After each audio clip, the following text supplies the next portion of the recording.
নমস্কার বন্ধুরা, আমার চ্যানেলে আমি আপনাদেরকে স্বাগত জানাই। আশা করছি ভালো আছেন, সুস্থ আছেন। প্রত্যেক দিনের মতো আমি আবারও আপনাদের কাছে নিয়ে চলে এসেছি বেশ কিছু ইউজফুল কিচেন টিপস। আর এই টিপসগুলো আপনারা যদি ফলো করেন, নিজেদের জন্য কিছুটা হলেও সময় বাঁচিয়ে নিতে পারবেন, সংসার খরচও অনেকটাই কমিয়ে নিতে পারবেন। তেমনই কিছু ছোট ছোট ইউজফুল টিপস আমি আপনাদের কাছে শেয়ার করব। চলুন দেখে নেওয়া যাক আজকের প্রথম টিপসটা। আমি এখানে নিয়েছি বেশ কিছুটা মর্টিনের টুকরো। মশা তাড়ানোর জন্য আমরা অনেকেই বিভিন্ন ধরনের লিকুইডের, বিভিন্ন ধরনের তেলের বা বিভিন্ন ধরনের সলিউশনের ব্যবহার করে থাকি। তবে অনেকে আছি এই ধরনের মর্টিনেরও ব্যবহার করি। তবে সমস্যাটা কি হয়, মর্টিনগুলো যখন এইভাবে টুকরো হয়ে যায় সেক্ষেত্রে কোনো রকমের স্টেনের কিন্তু ব্যবহার করতে পারি না, অনেকটাই সমস্যা হয়। সেক্ষেত্রে আপনারা নিয়ে নেবেন ক্লিপ। এখানে আমি স্টিলের ক্লিপ নিয়েছি। আপনারা যে জামা কাপড় মেলার স্টিলের ক্লিপ থাকে সেগুলোরও কিন্তু ব্যবহার করতে পারেন। তবে এখানে কিন্তু কোনোভাবে প্লাস্টিকের যে জামা কাপড় মেলার ক্লিপ থাকে সেগুলো ব্যবহার করা যাবে না, না হলে কিন্তু গলে যেতে পারে। তো এইভাবে করে যদি আমরা মর্টিনের টুকরোগুলো লাগিয়ে দিই সেক্ষেত্রে দেখবে খুব সুন্দরভাবেই আমরা কিন্তু স্ট্যান্ডের মতোই ব্যবহার করতে পারবো। আশা করছি টিপসটা কাজে আসবে। এখন চলে যাচ্ছি পরবর্তী টিপসে। আমাদের প্রত্যেকেরই বাড়িতে কিন্তু কম বেশি ডিম নিয়ে আসা হয়ে থাকে। তবে সমস্যাটা কি হয়, এই ডিমগুলো ওপর থেকে আমরা কেউই কিন্তু দেখে বুঝতে পারি না ডিমটা ভালো কি নষ্ট হয়ে গেছে। সেক্ষেত্রে দেখা যায় যখন আমরা ডিমগুলো নিয়ে আসি রান্না করতে যাই তখনই কিন্তু বুঝতে পারি। তবে যখনই আপনাদের বাড়িতে ডিম নিয়ে আসা হয়ে থাকবে তখন আপনারা কিভাবে ডিমগুলো চেক করে নেবেন। এখানে একটা পাত্রের মধ্যে বেশ কিছুটা পরিমাণের জল দিয়েছি। এবার এই যে ডিমগুলো রয়েছে আমি এই জলের মধ্যে দিয়ে দেব। এইভাবে যখন আপনারা ডিমগুলো দেবেন, দেওয়ার সাথে সাথেই যদি জলের ওপরের দিকে ভেসে ওঠে তাহলে বুঝে নিতে হবে ডিমগুলো কিন্তু নষ্ট হয়ে গেছে, ভালো নয়। আর যদি ডিমগুলো তলার সাইডেই থাকে জলের তাহলে বুঝে নিতে হবে ডিমগুলো সম্পূর্ণ ভালো রয়েছে, ডিমগুলো কিন্তু নষ্ট হয়ে যায়নি। আশা করছি আপনাদের এই টিপসটিও কাজে আসবে। ভালো লাগলে লাইক করবেন। এখন চলে যাচ্ছি পরবর্তী টিপসে। এখানে নিয়েছি একটা কোল্ড ড্রিঙ্কসের বোতল। আপনারা ছোট বড় যে কোনো জলের বোতল বা কোল্ড ড্রিঙ্কসের বোতলের ব্যবহার করতে পারেন। এখানে নিয়েছি স্যালোটেপ। স্যালোটেপটাকে প্রথমে খুলে নিচ্ছি। স্যালোটেপের যে আঠার অংশটা রয়েছে সেটা কিন্তু ওপরের দিকে রাখতে হবে। এবার এইভাবে করে বোতলের মধ্যে স্যালোটেপের বেশ কিছুটা অংশ আমি পেঁচিয়ে দিচ্ছি। এটাকে আপনারা কি কাজে ব্যবহার করবেন চলুন দেখে নেওয়া যায়। জামা কাপড়ের ব্যবহার করে থাকি। অনেক সময় দেখবেন কিছুদিন ব্যবহার করার পরই জামা কাপড়ের মধ্যে একটু তুলো উঠো হয়ে যায়। অনেক সময় দেখা যায় নতুন জামা কাপড় থাকলেও যদি তুলো উঠো হয়ে যায় সেটা দেখতে কিন্তু অনেকটাই বাজে লাগে, যার কারণে আমাদের অনেকেরই কিন্তু সেই ধরনের জামা কাপড় পরতে ইচ্ছা করে না, তখন কিন্তু বাড়িতে এরকমই পড়ে থাকে। তবে আপনারা কি করবেন, এইভাবে করে বোতলের মধ্যে কিছুটা সেলোটেপ লাগিয়ে নেবেন। তারপর বোতলটাকে যদি এইভাবে করে আপনাদের জামা কাপড়ের মধ্যে কিছুক্ষণ ঘুরিয়ে নেন তাহলে দেখবেন যে তুলো উঠোর অংশগুলো থাকে সেটা কিন্তু খুব সহজেই সেলোটেপের আঠার মধ্যে আটকে যাবে। আমি আপনাদেরকে দেখাচ্ছি বোতলটা, তো দেখতেই পাচ্ছেন যে সেলোটেপটা লাগানো হয়েছিল আঠার মধ্যে কিন্তু যে তুলো উঠো অংশগুলো রয়েছে সেগুলো কিন্তু এখানে রয়ে গেছে। আশা করছি আপনাদের এই টিপসটিও কাজে আসবে। ভালো লাগলে লাইক করবেন। এখন চলে যাচ্ছি পরবর্তী টিপসে। আমি এখানে নিয়েছি বেশ কিছুটা বরফের টুকরো। বরফ আমরা নানাভাবে ব্যবহার করে থাকি, তবে এই বরফ দিয়ে আজ আপনাদের এমনই একটা টিপস শেয়ার করব যেটা জানলে আপনারাও খুশি হয়ে যাবেন। এখানে নিয়েছি মিক্সার জার। মিক্সার জারের ব্যবহার আমরা প্রত্যেকেই কম বেশি করে থাকি। কিছুদিন ব্যবহার করার পর দেখা যায় মিক্সার জারের যে ব্লেডের ধারটা থাকে সেটা কিন্তু অনেকটাই কমে, যার কারণে আমরা বাজারে নিয়ে যাই মিক্সার জারের ব্লেডটা কিন্তু চেঞ্জ করে নিয়ে আসি। তবে কিছুটা বরফের টুকরো দিয়ে যদি আপনারা থেমে থেমে 2 থেকে 3 বার ঘুরিয়ে নেন সেক্ষেত্রে যে ব্লেডের ধারটা কম হয়ে যায় সেটা কিন্তু অনেকটাই চলে আসবে। তাছাড়া অনেক সময় মিক্সার জারের ভেতরে নোংরা থেকে যায় যেটা সহজে আমরা পরিষ্কার করতে পারি না। বরফের টুকরো দিয়ে এইভাবে ঘুরিয়ে নেওয়ার কারণে নোংরাটা অনেকটাই আলগা হয়ে যায়। আর পুরনো ব্রাশের সাহায্যে আলগাভাবে যদি আপনারা এইভাবে ঘষে নেন সেক্ষেত্রে দেখবেন নোংরাটা কিন্তু অনেকটাই পরিষ্কার হয়ে যাবে। আমি সাইড থেকে আপনাদের দেখাচ্ছি। দেখতেই পাচ্ছেন এই যে বরফ গোলার জলটা রয়েছে সেটা কতটা নোংরা হয়ে গেছে। আশা করছি আপনাদের এই টিপসটি কাজে আসবে।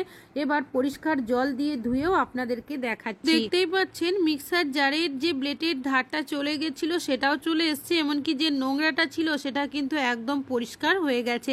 আশা করছি আপনাদের এই টিপসটিও কাজে আসবে। ভালো লাগলে লাইক করবেন। এখন চলে যাচ্ছি পরবর্তী টিপসে। নিয়েছি বেশ কিছুটা লেবু। লেবুর ব্যবহার আমরা প্রত্যেকেই কিন্তু ব্যবহার করে থাকি, নানা কাজে ব্যবহার করি। তবে এই লেবু যদি বেশ কিছুদিন বাড়িতে থেকে যায় সেক্ষেত্রে লেবুগুলো দেখবেন একদমই শুকিয়ে যায়, তখন কিন্তু লেবুর রস একদমই বেরোতে চায় না।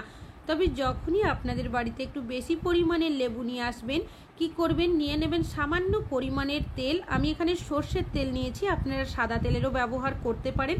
লেবুর মধ্যে খুব ভালোভাবে তেলটাকে মাখিয়ে দেবেন। এইভাবে তেলটা মাখালে কি হবে, একটা তেলের আস্তরণ হয়ে যাবে। তবে এইভাবে যে রাখবেন তা কিন্তু নয়, নিয়ে নেবেন কোনো কাগজ বা পেপারের টুকরো, লেবুগুলো এইভাবে করে দিয়ে ভালোভাবে মুড়িয়ে দেবেন।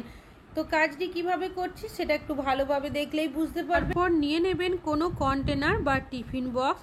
এইভাবে করে আপনারা যদি কন্টেনারের মধ্যে লেবুগুলো রেখে দেন, সেক্ষেত্রে যদি ফ্রিজে রাখেন দেখবেন 1 মাস পর্যন্ত কিন্তু ভালো থাকবে, কোনোভাবে শুকিয়েও যাবে না, এমনকি পচে যাবে না। আর যদি ফ্রিজের বাইরে রাখেন সেক্ষেত্রে 2 সপ্তাহ পর্যন্ত কিন্তু এই লেবু ভালো থাকবে। আশা করছি টিপসটা কাজে আসবে। এখন চলে যাচ্ছি পরবর্তী টিপসে। এখানে নিয়েছি কলার খোসা। কলা আমরা প্রত্যেকেই খেয়ে থাকি, তবে কলার যে খোসাটা থাকে সেটা কিন্তু আমরা ফেলে দিই, কেউই কোনো কাজে ব্যবহার করি না। তবে আজকের পর থেকে কিন্তু কলার খোসা ভুল করেও ফেলবেন না।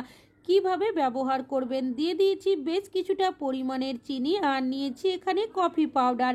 সামান্য পরিমাণের কফি পাউডার দিয়ে দেব। এবার চিনি আর কফি পাউডারটাকে খুব ভালোভাবে কলার খোসার সাথে এইভাবে করে হাত দিয়ে ঘষে মিশিয়ে নিতে হবে। কলার খোসার মধ্যে এমন কিছু প্রপার্টিস থাকে যেটা আমাদের স্কিনের জন্য খুবই ভালো। তাছাড়াও এখানে ব্যবহার করা হয়েছে কফি পাউডার, চিনি, যেটা আমাদের স্কিনের জন্য খুবই কার্যকারী। কি কাজে এটা ব্যবহার করবেন, অনেকে দেখবেন বাইরে জব করে বা বাচ্চাদের স্কুলে নিয়ে যায়, সেক্ষেত্রে দেখা যায় বেশ কিছুক্ষণ বাইরে থাকার কারণে সূর্যের যে রশ্মিটা থাকে সেটা আমাদের খোলা অংশের মধ্যে, বিশেষ করে হাত, পা, কাঁধ, গলা, মুখের মধ্যে পড়ে, যার কারণে স্কিনের মধ্যে একটা ট্যান পড়ে যায়, কালচে ভাব চলে আসে, যার কারণে অনেকে দেখবেন পার্লারে যায়, এমনকি দেখা যায় অনেকগুলো টাকাও কিন্তু খরচ হয়। তো এইভাবে করে যদি আপনারা সপ্তাহে 2 দিনও অন্তত করেন না কেন, দেখবেন যে আপনাদের স্কিনের মধ্যে একটা কালচে ভাব চলে আসে, সেটা চলে যাবে, স্কিনটা হয়ে যাবে একদম উজ্জ্বল, কোমল, এমনকি নরম তুলতুলে।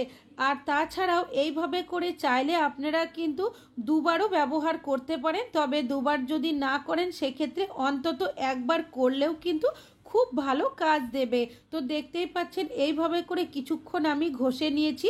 ঘষে নেওয়ার পর আপনারা কি করবেন, 10 মিনিট রেখে দেবেন। তবে আমি যেহেতু ভিডিওটা বানাচ্ছি, যার কারণে আমি 10 মিনিট কিন্তু রাখবো না, এইভাবে করে 5 মিনিট রেখে দেব। 5 মিনিট রাখলেই দেখবেন হালকা একটু শুকিয়ে আসবে। তবে অতিরিক্ত শুকিয়ে নেওয়া কিন্তু যাবে না। 5 মিনিট পর আমি এখানে একটা পাত্রের মধ্যে পরিষ্কার জল নিয়েছি। এবার হাতটাকে এইভাবে হালকা হাতে ধুয়ে নিচ্ছি। আপনারা যদি একবারও করেন, দেখবেন একবার ব্যবহার করলেই কিন্তু বুঝতে পারবেন যে আপনাদের স্কিনটা কতটা উজ্জ্বল হয়েছে, চকচকে হয়েছে, এমনকি নরম তুলোর মতো হয়ে গেছে। তাছাড়াও এখানে এমন কিছু উপকরণের ব্যবহার করেছি যেগুলো আমাদের স্কিনের জন্য খুবই ভালো। আশা করছি আপনাদের এই টিপসটিও কাজে আসবে। ভালো লাগলে লাইক করবেন। এখন চলে যাচ্ছি পরবর্তী টিপসে। এখানে নিয়েছি বেশ কিছুটা পরিমাণের আটা মাখা। রুটি আমাদের প্রত্যেকেরই বাড়িতে কিন্তু কম বেশি করা হয়ে থাকে। তবে সমস্যাটা কি হয়, এখন দেখবেন অনেকেই চাকরির সূত্রে বা পড়াশুনোর সূত্রে বাইরে থাকে, যার কারণে দেখা যায় রুটি করার জন্য এত কিছু সরঞ্জাম তাদের কাছে থাকে না। এর ফলে দেখা যায় যখনই রুটি খেতে ইচ্ছে হয় তখন কিন্তু দোকান থেকে কিনে তারা খায়। তবে রোজ রোজ দোকানের খাবার খাওয়াও কিন্তু উচিত নয়। যদি রুটি করার জন্য কোনো সরঞ্জাম না থাকে, বিশেষ করে বেলুন চাকি না থাকে বা তাওয়া না থাকে, সেক্ষেত্রে আপনারা কিভাবে খুব সহজেই রুটি বেলে নেবেন, এমনকি রুটি সেকেও নেবেন, তারই একটা ইউজফুল টিপস শেয়ার করব। এখানে নিয়েছি আমি একটা থালাটা পরিষ্কারভাবে ধুয়ে পরিষ্কার করার পর একটা শুকনো কাপড় দিয়ে আমি মুছে নিয়েছি। এবার নিয়ে নিচ্ছি বেশ কিছুটা পরিমাণের আটাটাকে এভাবে করে থালার মাঝখানে দিয়ে দেব। যে লেচিগুলো বানিয়ে রেখেছিলাম খুব ভালো করে এইভাবে আটাগুলোর সাথে মাখিয়ে নিতে হবে। হাত দিয়ে একটু এভাবে চেপে দিলাম। আর নিয়ে নিচ্ছি এখানে আমি একটা গ্লাস। আমরা যেখানেই থাকি না কেন, বাড়িতে বা ভাড়া বাড়িতে, প্রত্যেকেরই কাছে কিন্তু আমাদের থালা গ্লাস এই ধরনের জিনিস থাকে। তো আমরা যদি গ্লাসটাকে দিয়ে এইভাবে করে চাপ দিয়ে হালকাভাবে রুটিটাকে বেলে নিতে পারি, তাহলে দেখবেন ঠিক যেভাবে আমরা বেলন চাকি দিয়ে রুটি বেলি ঠিক সেই রকমই কিন্তু বেলে নিতে পারবো। তবে যদি আপনারা ভেবে থাকেন এইভাবে করে রুটি বেলা যাবে না, তা কিন্তু নয়। আপনাদের সামনেই কিন্তু আমি বেলে দেখাচ্ছি। তবে আমি এইভাবে রুটি বেলছি বলেই যে আপনাদেরও বেলতে হবে তা কিন্তু নয়। যদি আপনাদের হাতের কাছে বেলন চাকি না থাকে, সেক্ষেত্রে কিন্তু খুব সহজেই একটা গ্লাস আর থালার সাহায্যে এইভাবে করে রুটিটা কিন্তু বেলে নিতে পারবেন।